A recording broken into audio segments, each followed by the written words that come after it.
afternoon, evening, everyone, depending on where you are tuning in from around the world.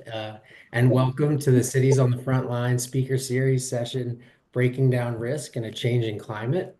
My name is Nate Echevarria, and I'm the lead for Resilience Finance and Engagement at the Resilient Cities Network, and will be your moderator today. This is an exciting Cities on the Frontline event because this marks the opening session of the Urban Resilience Series, a collaboration between the Resilient Cities Network and Zurich North America, which seeks to bring together experts from the private, public, and nonprofit sectors to discuss key challenges to urban resilience and explore how strategic collaboration can help accelerate action. Cities on the Front Lines is a virtual thought leadership speaker series featuring solutions by cities for cities. It began in 2020 through a partnership between the Resilient Cities Network and the World Bank Group's City Resilience Program. The series provides city practitioners and the industries and residents that they support with a platform for knowledge exchange. Before we start, let me remind everyone of the intentions of this speaker series and the ground rules for the conversation today. The purpose of these global seminars is to have an open and honest learning conversation. We ask you not to attribute any comments unless you have the person's express permission to do so. We hope we can help you obtain this permission if needed. We have about 400 registered participants for the call today. So to facilitate the discussion, we ask that you write your questions on the Q&A function of Zoom when we get to that portion of the call. And we also welcome you to introduce yourself over the chat function with your name and affiliation. Please note that these recordings of please note that the recording that we will be recording these sessions and a summary of the presentation materials will be posted online and on our website. Okay, so without further ado, I'm happy to pass the mic over to Kelly Borden, Head of Underwriting, Quality, and Government at Zurich North America, and our partner in crime here in terms of our partnership for this effort, who can help finish this introduction. So Kelly, over to you. All right, great. Thank you, Nate. I just want to add my welcome to everyone. Good morning, good afternoon, good evening. We've got folks on the call from all over the world, which is really exciting for us. I too am excited to introduce this Urban Resilience Series. As Nate mentioned, it's a partnership between Zurich North America and the Resilient Cities Network, based on grant funding from the Zurich Foundation. Our session today is going to focus on the challenges of identifying and quantifying climate risk at the local community level. And we have three really great speakers that we're excited to have you hear from today. Our first speaker will be my friend and colleague, David Edsey, Climate Director from Zurich North America. We will also hear from Ilaria Giuliani, the Chief Resilience Officer for the City of Milan, Italy, and Lisa Batasti, a independent resilience and adaptation consultant, currently working with the City of Milan on the Green and Thriving Neighborhoods for Resilient Communities program. Been watching the participants joining, so we're up to about 100 participants. So before we get started, we want to hear from you. So we have a couple of activities that will allow us to learn from you about what's top of mind when it comes to climate risk and who's most impacted by climate risk based on your experience. Michelle, if you want to share your screen. On the screen, you will see a QR code and a link to a website called slido.com. If you would please, if you are on your computer, take out your cell phone and scan that QR code. Or if you prefer, open a web browser and go to slido.com and then input that code number there, hashtag 1961-925. And what we'd like you to do is to answer the question that's on your screen. What is the risk that needs to be addressed first in your city? And by your city, it could mean the city you work in, the city you live in, the city that your parents live in, But what we're really trying to do, as you can see, is develop what we call a word cloud that allows us to kind of see how frequent the different words appear. So whether we're obviously getting a lot of responses in flooding, it could be extreme heat, it could be food scarcity, it could be hurricanes. But just if you would please give us your thoughts on what is the climate risk that is most impacting the city that's most important to you. You can say it that way. Clearly, flooding, drought, extreme heat, stormwater flooding, making an appearance, heat waves. This is great. I mean, the issues are not great, but we appreciate your participation in our word cloud. So we'll give it a couple more seconds if you don't mind.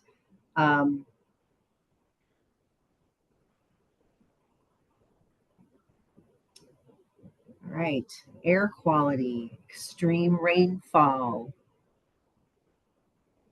flooding from rain, hurricanes, air quality. All right. Okay, this hasn't changed again. Okay, all right. So thank you very much for participating in our word cloud. The next thing that we'd like you to do is respond to the poll. Nicole is going to put a poll question on the screen. And the question is, which group in your community is most impacted by climate risk? Your choices are low-income communities and communities of color, small businesses, school-age children, and large employers of community residents. If you could just take a quick second and respond to the poll question for us.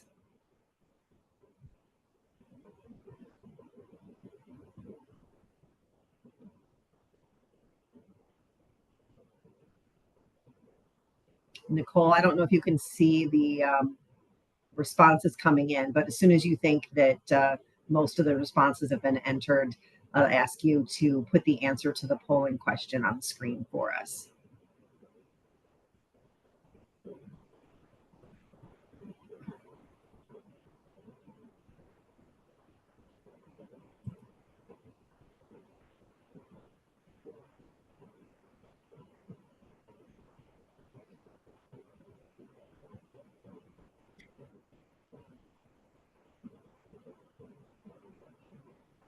Okay, Nicole, do you want to put up the answer? Or the results, I should say.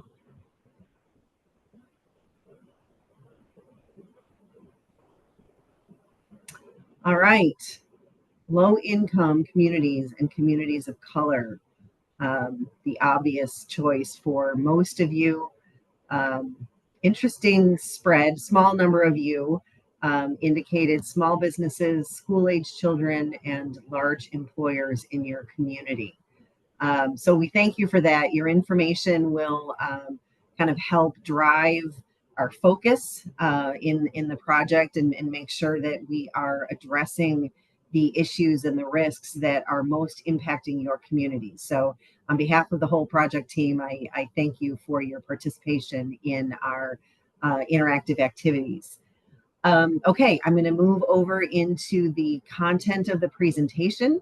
And I am going to turn the floor over to David Edsey, Climate Director at Zurich. Take it away, David. Thank you, Kelly. And hopefully you can all see my screen at this point. Thank you, everybody, for attending. I apologize if I'm sounding a little congested or blowing my nose or wiping my nose. Allergies are bothering me this morning. It was 80 degrees yesterday in the Chicago area where I live. So I think it's extending the allergy season. So I'll blame it on climate change. So what I want to talk about in 10 minutes here is really some of the risks of climate change, what we're seeing. I think, as you know, this has affected everybody now at this point, and you probably all heard that last year, 2023, was the warmest year since record keeping began as far as global warming goes, or monitoring temperature.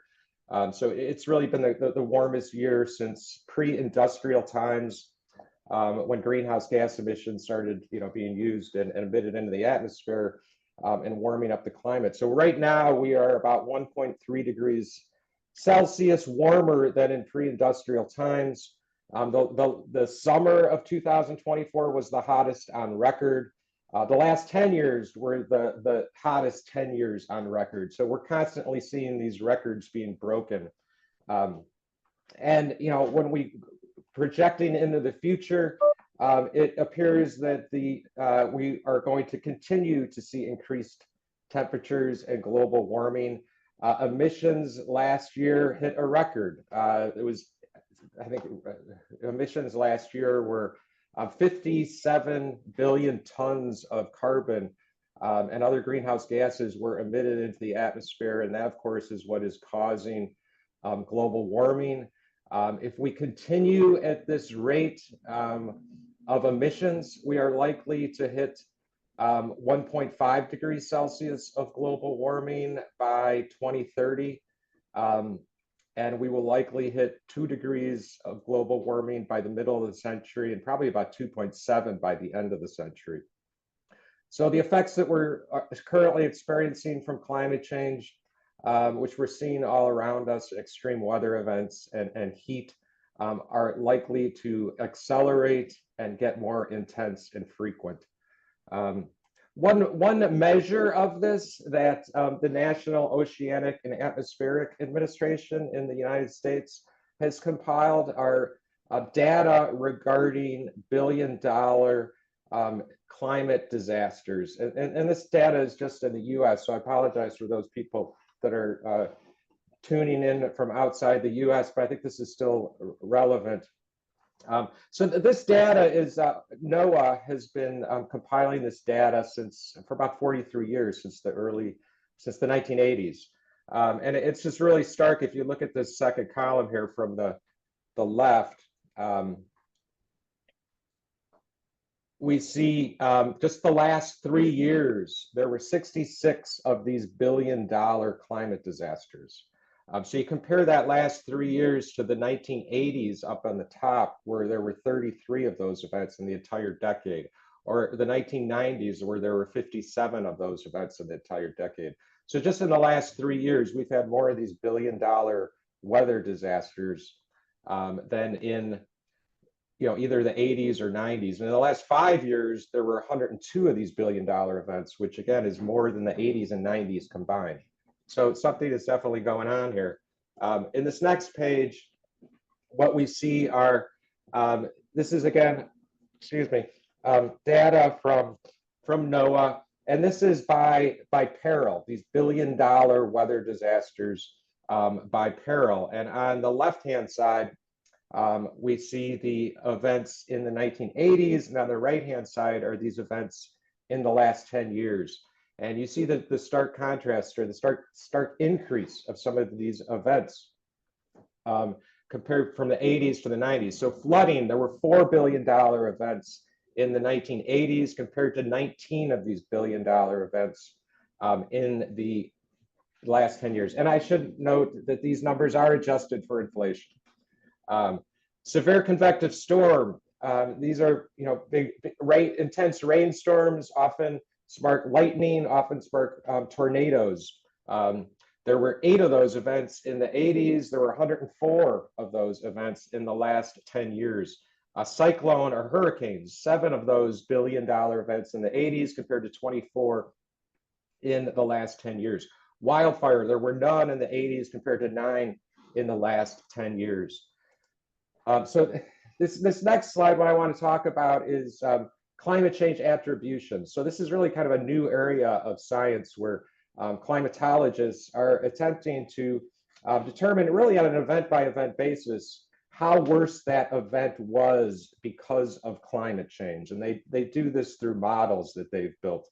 But they've also generally talked about or made conclusions as to what events are getting worse by climate change. And that's what is illustrated here on this page. So heat waves, of course, are getting more frequent and likely to happen because of climate change. On average, they're about 1.3 degrees hotter in Celsius.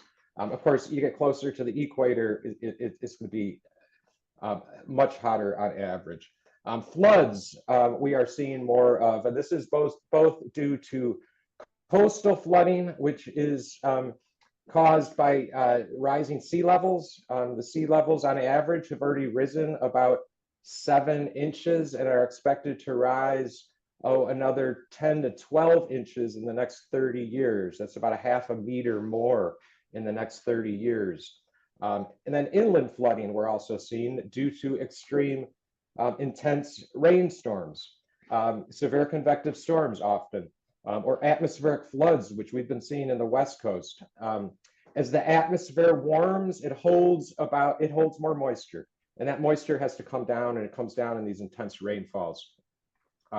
Hurricanes and cyclones, the sheer number of these events are not increasing according to climatologists, but what we're seeing is larger, much wetter storms that hold a lot more water. In the eastern part of the United States, the Atlantic, we've been seeing these large, slow-moving storms, that'll hit Florida or the eastern seaboard as a hurricane and then turn into a tropical storm and dump a lot of rain up, throughout the whole eastern part of the United States. That's what we just experienced with Helene a couple of weeks ago. Extreme snow, cold doesn't seem to be an increase due to climate change. Droughts, we are definitely seeing. These are more common and severe due to climate change in certain areas. In the United States, the Western United States has been experiencing drought conditions for a number of years now. On the eastern part of the United States, however, we've actually been experiencing probably more rainfall than drought. Wildfire, of course, is we are seeing more of these. This is really an example of like these compound events of climate change. The dry conditions, the increased, the longer summers give rise to more wildfire conditions. Also pests, there's a bark beetle. Because there's longer summers, those bark beetles have longer amount of time to eat and kill trees, which creates more fuel for these wildfires. Okay, let me talk real quickly here about the protection gap. So what this is, obviously I come from the insurance industry. Aon, a large broker, has done a really good job in compiling this data, measuring really the total number in dollars of losses from natural disasters, and then comparing that to the amount that those disasters were insured. So in 2023, global economic losses from natural disasters was $380 billion. Of that, 118 billion was insured. So that leaves a protection gap worldwide of 69%. Now, just looking at the United States had $114 billion in natural disasters last year, and of that, 80 billion was insured. So that in the United States, it was a much lower protection gap. Only 30% of those disasters were not insured. One stark example, like in the developing world, it's much lower, of course. In Pakistan, for instance, in 2022, they had severe flooding. About a third of the country and 33 million people were affected. The economic losses from those Pakistani floods was 15 billion. Of that, 100 million, only 100 million was insured, leaving a protection gap of 99%. Lastly, I just want to talk quickly about, this is really a scenario about the importance of insurance. And again, this probably applies more to the developed world than the developing world. But as certain, high risk areas, think Florida, California, from wildfire anyway, as these areas become, high risk, homeowners' insurance rates will climb. We're already seeing that happening, and in many cases, insurers withdraw from those markets. So as that happens, poor communities that are situated in these high risk areas have a difficult time affording insurance, may not be able to afford insurance, insurance might be unavailable. If that happens, they will not be able to get mortgages. So those homes will not be marketable. They will not be sellable. So that can lead to vacancies. As that happens, the tax base declines. That negatively affects the school systems, fire departments, other municipal services. And then people that are left behind, basically are trapped in a deteriorating community. So that scenario, which is very real and possible, again, it demonstrates how critical insurance is to maintain the stability of communities and economic systems, but it also demonstrates, I think, the limits to which insurance can protect communities in these high-risk areas. And so society needs to depend on other resiliency measures to adapt and to be more stronger in face of these climate disasters. Because if resiliency measures can be put into place, then it lessens the risk and it makes it a more attractive market for insurers. And so it levels off that escalation of insurance premiums. Of course, in the developing world, in the developing world, where a lot of times insurance is not available, or it's just too expensive for many residents, or it's not even an issue because people may not own their own properties. In there, it's a completely different scenario. Bangladesh is a good example. They're having an increasing flooding in Bangladesh. It pushes roughly 500,000 people every year to migrate from coastal areas to Dhaka every year. So there, the insurance, it's not an issue, but resiliency is an issue. So I think I might have gone over a minute or two, but that's all I have, and happy to answer any questions later on in the presentation. So thank you. I think I'll hand it over to Ilaria.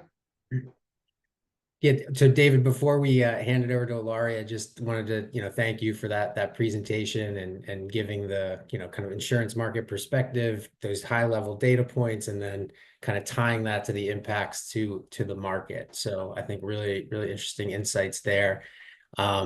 And we wanted to sort of shift perspectives now to the public sector perspective, which is, Ilaria from the Chief Resilience Officer from the City of Milan, who's also joined by Lisa from C40, who's working on projects there.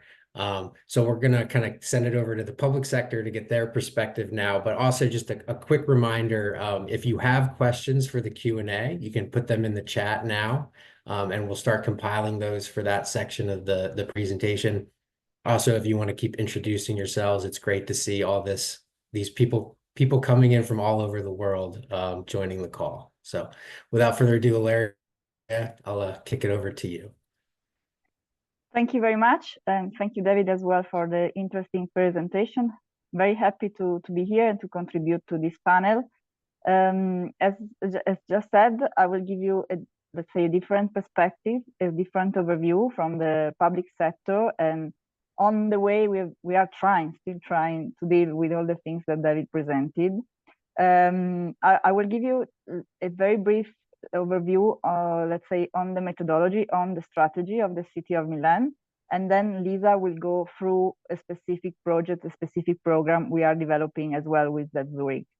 As said, I'm the Chief Resilience Officer of the City of Milan since a couple of years, and I've been for a while the Deputy Chief Resilience Officer, and I'm as well the Director of the Urban Resilience Department of the City of Milan.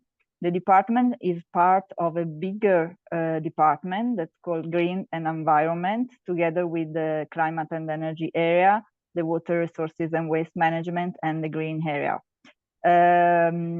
We try to deal with all the strategies and projects that can anticipate a little bit those that are the risks, the shock and stress, as the Resilient City Network used to call them, and try to deal with them. We are part of the network since when it was 100 Resilient City Network back in 2015, 16. And now, of course, we are still part of the Resilient City Network. The City of Milan decided to deal with climate change, generally speaking, through a very strategic document. that we call Air and Climate Plan. This strategy has been approved by the City Council in 2022. And basically it's composed by three main pillars. One is dedicated to mitigation, so decarbonization and reduction of CO2. One is dedicated to improving air quality, which is a very critical aspect for the city of Milan.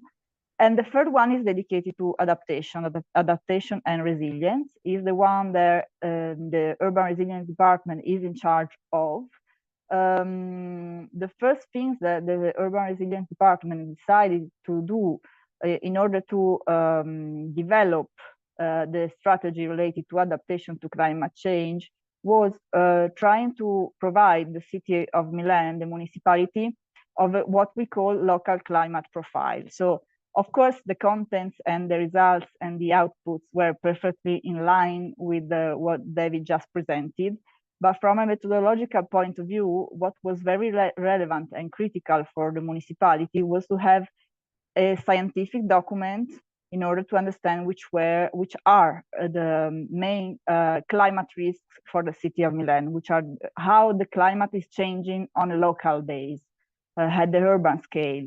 So as said, of course, we are now dealing with the results. So increasing of temperature, heat waves, increasing of extreme meteorological events, and underground water level, and going back to one of the other pillar of the climate tender plan, of course, with high emission related to quality of the air, bad quality of the air. On the basis of those results, as said, we developed what we call guidelines for climate adaptation. As said, these guidelines are part of the bigger climate tender plan. We decided to call them guidelines because when we wrote them, when we developed them, Italy at the national level didn't have a bigger strategy that could give us some guidelines in order to develop our strategy at the local level. So we were somehow on the front runner of developing this kind of strategy compared to other Italian cities. Of course, this strategy on adaptation is based on different actions. You can see some of them here. We are talking about, developing an urban model that is more in alliance with nature, that goes back to nature and try to bring back some nature within the urban context. You can see here we are trying to work on deforestation aspects. You may know that the city of Milan, together with the whole province, is part of a big project that is called Forestami, which aim is to plant 3 million of trees by 2030, which is a very ambitious target, we have to say.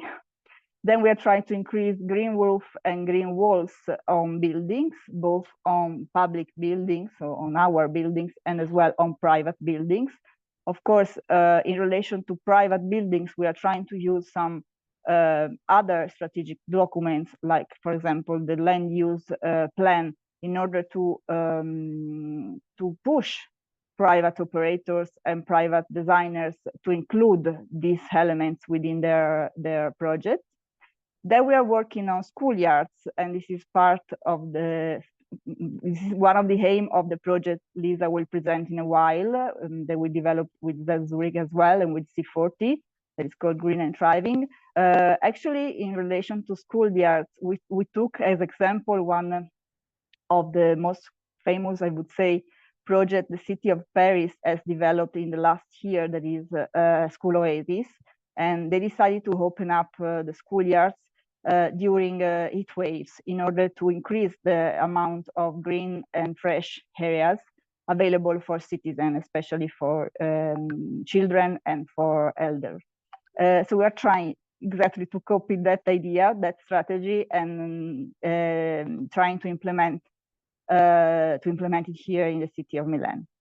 Then, of course, we are working on the paving. The city of Milan is very high paved, unfortunately, for several reasons, and that goes back, of course, to the past. Now we are working on a bigger strategy in relation to the paving. We are trying to identify areas where we need to develop projects in a priority way. And the way we do that is through an identification of areas based on a map related to the risk, the heat wave risk. So what we did is to overlap the surface temperature together with the vulnerability index. We base the vulnerability index on some indicators, some social and economic indicators, in order to have exactly the risk and identify those areas that need to be paved in a priority way in order to reduce the temperature. This is like our, let's say, guidelines in order to plan our strategy as well in the long perspective. And that's the criteria we use as well to identify the area where we develop the project Lisa will present right now. So I leave the floor to her, and thank you very much. Thank you, Ilaria. I'll try to share my screen.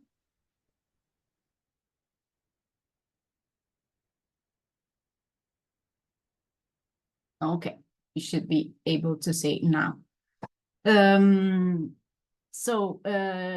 Good afternoon to everyone. My name is Lisa Bitossi, and I am the program manager of Green and Thriving Neighborhoods for Resilient Communities. The program Green and Thriving is a 3-year program funded by Zurich Foundation and Urban Partners, and it is coordinated in Milan by C40 Cities. We are presenting this program today because it perfectly how the partnership with public and private sector can tangibly support resilient measures implementation also at the local level, so generate impact on the ground.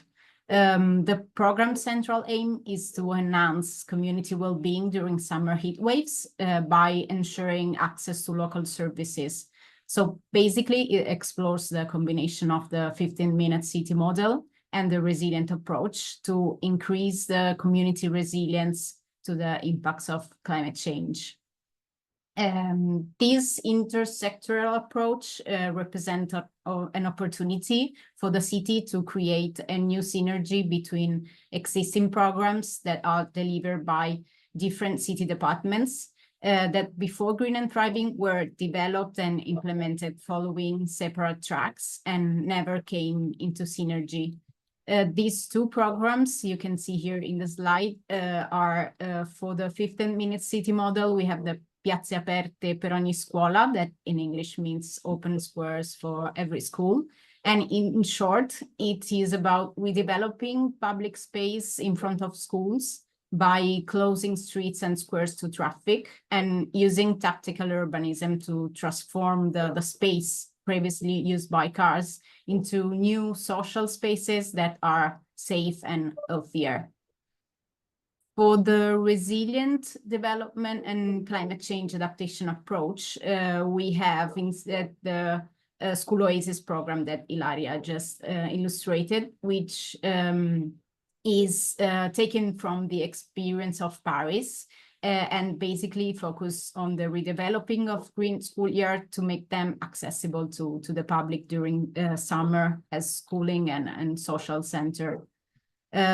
So by combining those two programs, we are generating a new public space by creating a new continuity between the schoolyards and the surrounding areas and amplifying also the resilient reach of both initiatives, so School Oasis and Piazze Aperte.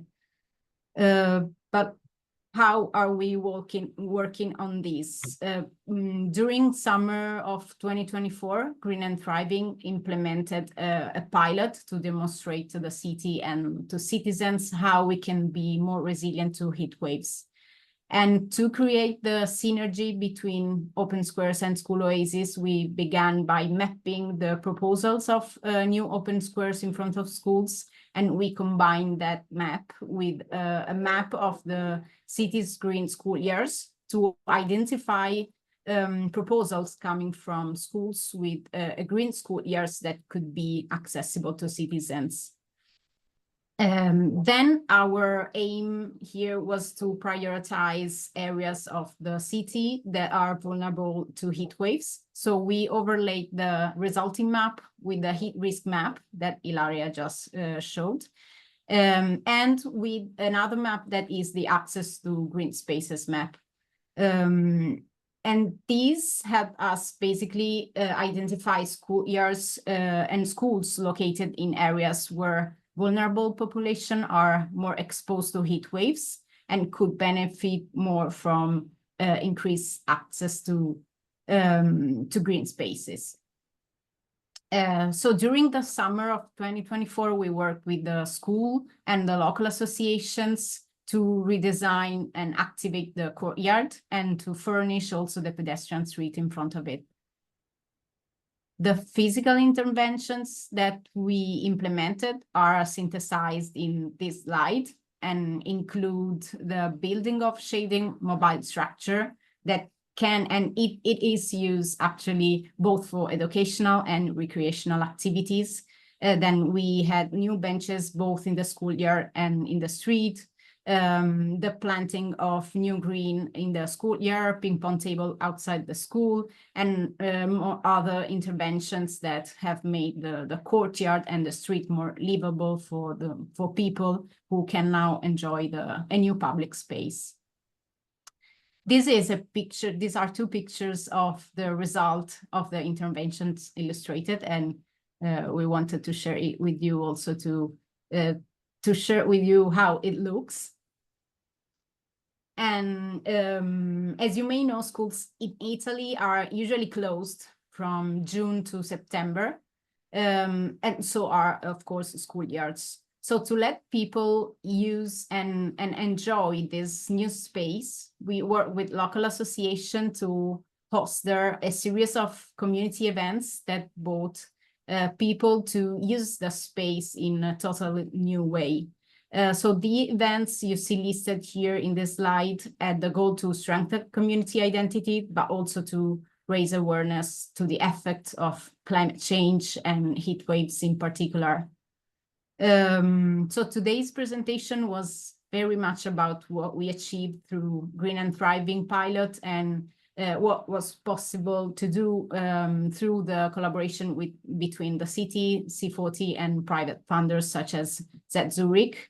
But just to give you a glimpse of what's next, during the pilot, the city conducted a resilient assessment of the neighborhood using a tool that is developed by Zurich Flood Resilience Alliance that is called the Climate Resilient Measurements for Communities. And in the following months, starting from the study results, which will be published soon, the city will undertake a participatory process to develop an action plan to increase the community resilience by 2026.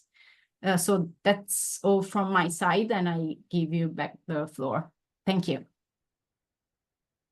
Awesome. Thank you, Lisa and Ilaria. That was a really amazing presentation. And, you know, the way that you kind of were able to connect the overall plan for the city to the kind of data-driven assessment of kind of where to target interventions, all the way to seeing the projects kind of on the ground and the examples. That was really clear and a great kind of way to kind of show us how that happens and how that process happens. So we were originally going to go from questions from the moderator, but we got some great questions from the audience that will start with you, Ilaria and Lisa, just because I think this came up as your presentation was going through, and there was two questions we received that are somewhat similar, which is a little bit about kind of prioritization with limited resources. So the Air and Climate Plan, it identified the census blocks that require the attention through the vulnerability assessment and the data that you use there. So the questions that we received are sort of twofold, which is, can you share a little bit more about kind of that model and that vulnerability assessment that was used? And then also kind of follow up to that with kind of the need that was demonstrated, you know, how do you sort of prioritize implementation and kind of scale implementation there? So I'll kick it over to you guys. Thank you. Thank you as well for the question. I'll try to answer. Then, of course, Lisa, if you want to add, just let me know. Very briefly, as I show through the slide, let's say that, I mean, at the very beginning, as I said, we developed the local climate profile. Then on the basis of that, we said, okay, we can now think about a specific action and specific projects that can somehow contribute to solve those risks that the local climate profile identified. And all that, as I said, was approved within the climate tender plan by the city council. After that, I mean, the real challenge began, and we said, okay, now that we have the problems, we identify possible strategies and possible projects. Now we need to understand how we can develop those strategies, how we can develop those projects, and how we're gonna do that. So we began to reflect, not only, I mean, among each other, but as well through the contribution of other departments of the municipality of Milan, because all the things that we show you, and of course you already experiment that, all the things that we show you are very much based on transversality. So we need to collect contribution and points of view of several departments of the municipality. So we start reflecting on that, and the first thing that we understood was that we need to have again an analysis, a territorial analysis, very much detailed on how those climate risks are distributed all around the city, and how this distribution can be overlapped with other typologies of data, typologies of indicators, such as the social and economic ones. So the results of this overlapping somehow gave us let's say, a partial answer, and that answer was the basis to then try to identify areas. Of course, we want always to take into consideration not only the climate and the environmental aspects and part, but as well, as I said, the social and economic ones, in order to, as we said, to address the most vulnerable area we need to work on. Lisa, I don't know if you want to add something maybe more specific to the identification of area we use for green and thriving. Yeah, no, basically you've said everything, but I just want to add a comment regarding green and thriving, because basically with green and thriving, we adopted the same approach that the city developed at the city level, and we applied it to identify which part of the city were most vulnerable to heat waves, and where we can work with the communities to engage with them, understand their needs, and understand how we could support them to build their capacity of resilience. So that is how we try to identify also external budgets coming from international projects such as Green and Thriving to support local communities that are more exposed to heat waves. Thank you for that answer and breaking that down. I think we're going to kick it back over to David now and talk a little bit more about those risks and kind of those macro risks. So David, you had mentioned in your presentation the risk of compound or concurrent climate events. Can you elaborate a little bit on that? Sure, Nate. So I think compound, or I guess complex risks, what I'm referring to really is it's a combination of climate risks whose like collective impact is more severe than when a impact occurs alone. So they might be multiple separate events that coincide, or they could be sequential events or conditions that interact to really cause a cascade of perils or risks. So like an example would be Hurricane Helene that just hit the eastern seaboard and some inland states a couple of weeks ago in the US, western North Carolina. So it's a few hundred miles inland. It had really severe historic flooding from Hurricane Helene. But in the days before Hurricane Helene, there was another rainstorm that saturated the earth, the ground. And so when Helene came and dumped another foot of rainfall, that earth could not withstand it. And so it resulted in massive flooding and rivers exceeding their banks. Another example of compound events, several years ago in California, experienced it in the upper part of California. They had extreme wildfires, left many hillsides barren of vegetation. The following spring, when there was a heavy rainstorm for a period, there was no vegetation to hold the earth in, and so you had massive landslides. Another example is earlier this summer in Houston, Hurricane Beryl. Hurricane blew in, more than about 2 million homes lost electricity, some for up to a week. Right after Hurricane Beryl, the temperatures in Houston rose up to the mid-90s Fahrenheit, about 35 degrees Celsius. And so in that sweltering humid heat, a lot of people were suffering through it without any air conditioning. I think there were 22 deaths from Hurricane Beryl, and about half of those were caused by heat-related deaths following the storm. So those are just some examples of what those compound effects are. Really somewhat difficult to predict. You know, this whole thing with climate change is a bit of a experiment that's going on in real time. And climatologists can't always predict how these different events are going to interact with each other. But those are just some examples of how that can happen. Well, David, I'll stay on you now and ask a follow-up question about kind of like solutions. And we talked with the first question of a kind of priority. How do you kind of prioritize? How do you approach solutions in the face of these giant risks that we're all facing?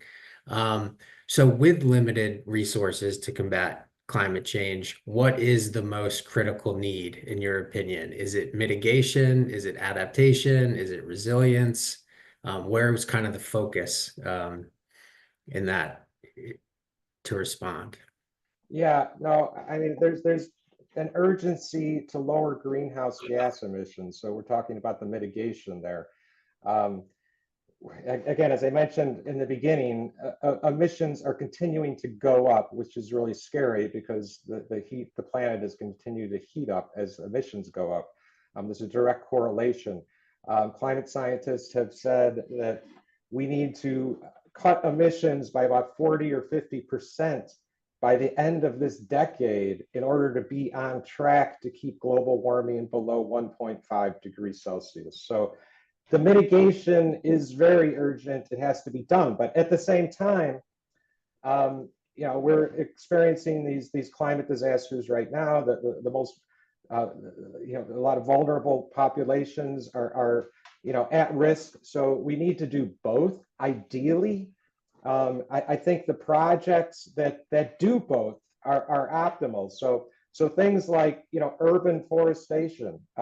You know, I think both Ilaria and Lisa mentioned forests in the city of Milan. Madrid is doing something similar where they have plans to build plant, you know, millions of trees and to do a perimeter around the whole city. So what that does is it not only cools the city to some extent, offers a refuge for the inhabitants to escape the heat, but it also sequesters carbon. Other things like, you know, mangrove, supporting mangrove growth in coastal areas to reduce the effect of storm surge and coastal flooding, but at the same time, those mangrove fields sequester carbon. So yeah, the answer to the question, it's not an easy solution either way, but I think that the solutions that do both the resiliency or adaptation and don't make you know, capture carbon to some extent are the best. I would pose that same difficult question of kind of prioritization to Lisa and Ilaria. Is it, you know, mitigation, adaptation, resilience, some combination of all three? I totally agree with David's answer. I have to say, the most you can combine different strategy within the same project, the more effective you can be on the territory. Just to give a different perspective to the answer, maybe I think that what we need the most, if that was your answer, is knowledge, I would say. I mean, and it's through knowledge that you can then, you know, develop projects that combine different strategies, that combine different objectives. And of course, we as Urban Resilience Department have been working on developing and increasing knowledge through the last years, even pushing colleagues of other departments to change their way of looking at things and looking at their everyday activities.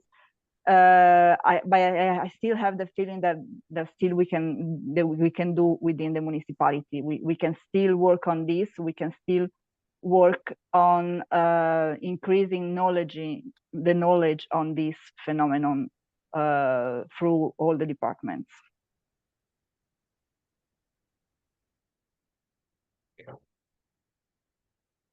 And I guess a follow-up question to that came through the chat is, what role, in addition to the city and the city departments, does the civil society play?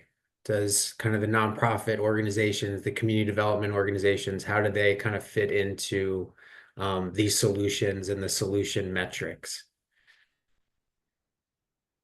Very specifically related to the project Lisa was presenting, the partnership she was mentioning was as well within the city, C40 and Zurich, but the project has been possible thanks to the civil society, thanks to the 5 local associations have been working on the territory every day during the summer in order to open up the schoolyards, in order to animate through events and initiatives that space, in order to engage other citizens within the whole program. At the end of the program, of the project, of this summer pilot, the results we hope could be that those cities that have been taking part and joining the initiative of this summer have somehow increased again their knowledge in relation to how to deal with climate risk, how to deal with heat waves, and how to use new green area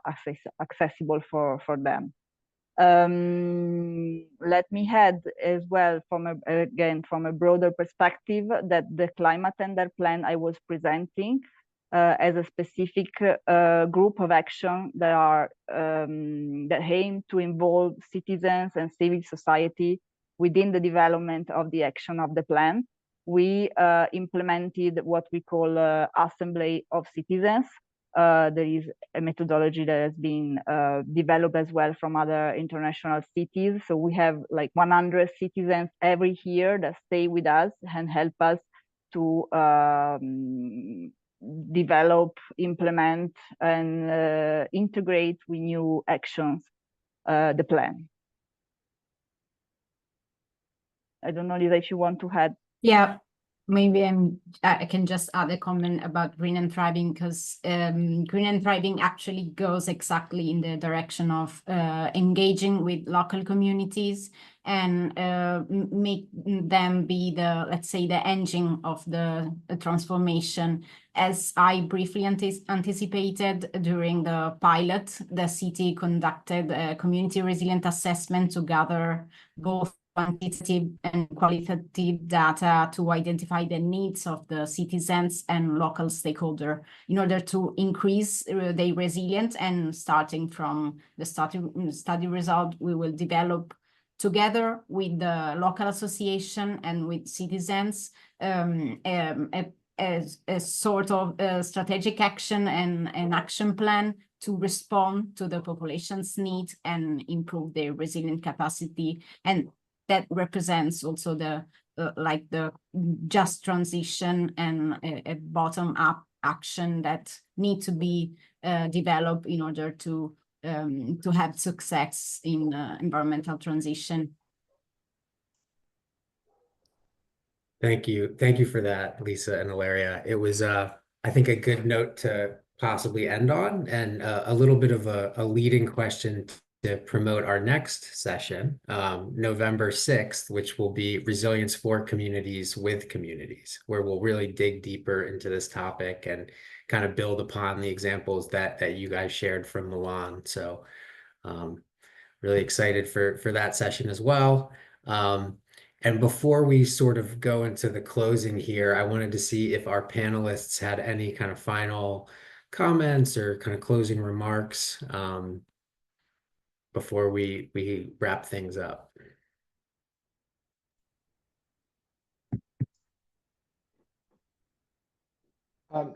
Nate, just wanted to thank, the Resilient Cities for inviting me to address the group here. I think, I didn't really prepare any closing argument or closing. I'm going back to my lawyer days there. Sorry. Didn't really prepare any closing remarks, but these issues, as I mentioned earlier, this is something that humankind has never experienced before. And so it is challenging. And so I think one of your earlier questions when you mentioned how does civil society get involved, I mean, that's something from, Zurich Insurance's point of view. I mean, as a private company, we are, committed to making a difference in what way we can to this issue, both on the resilience end and on the greenhouse emissions. So it really is a issue, a problem that all areas of society need to address, both governments, private companies, local governments, private citizens. It's an all hands on deck moment in history. But again, thank you for inviting me to join the discussion. Thank you, David. Lisa and Ilaria, any final comments? Of course, thank you as well from our side. It's always a pleasure to be part of Cities on the Frontline.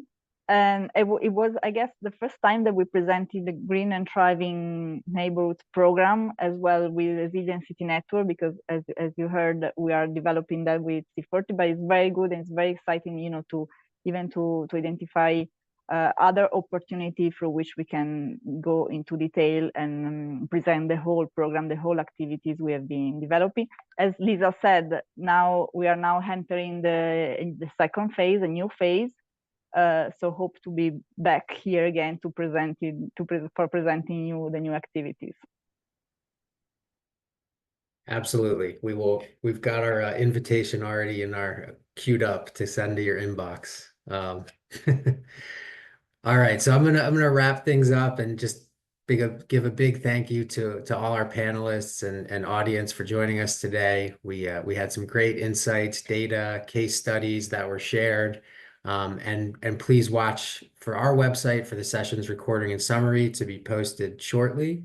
And as I had mentioned, stay tuned for our next session on November 6th, Resilience for Communities with Communities, where we'll learn more about some real-world grassroots community resilience projects in Boston and elsewhere. And we'll have one more session on November 13th. So stay tuned and plugged in as information comes out about that. And a thank you to all, wherever you're connecting from, and have a wonderful rest of your day. Thank you, everyone. Thank you very much. Have a good day. Thank you. Thank you.